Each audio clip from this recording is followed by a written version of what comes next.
Sa di inaasahang pagkakataon, dumating ka sa buhay ko.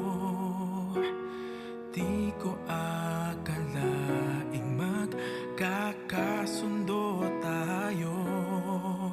Sa ama'y pinagpanata kita, sinambit ang pangalan mo sa kanya. At sinabi kong mahal kita, wala nang alinlangan pa.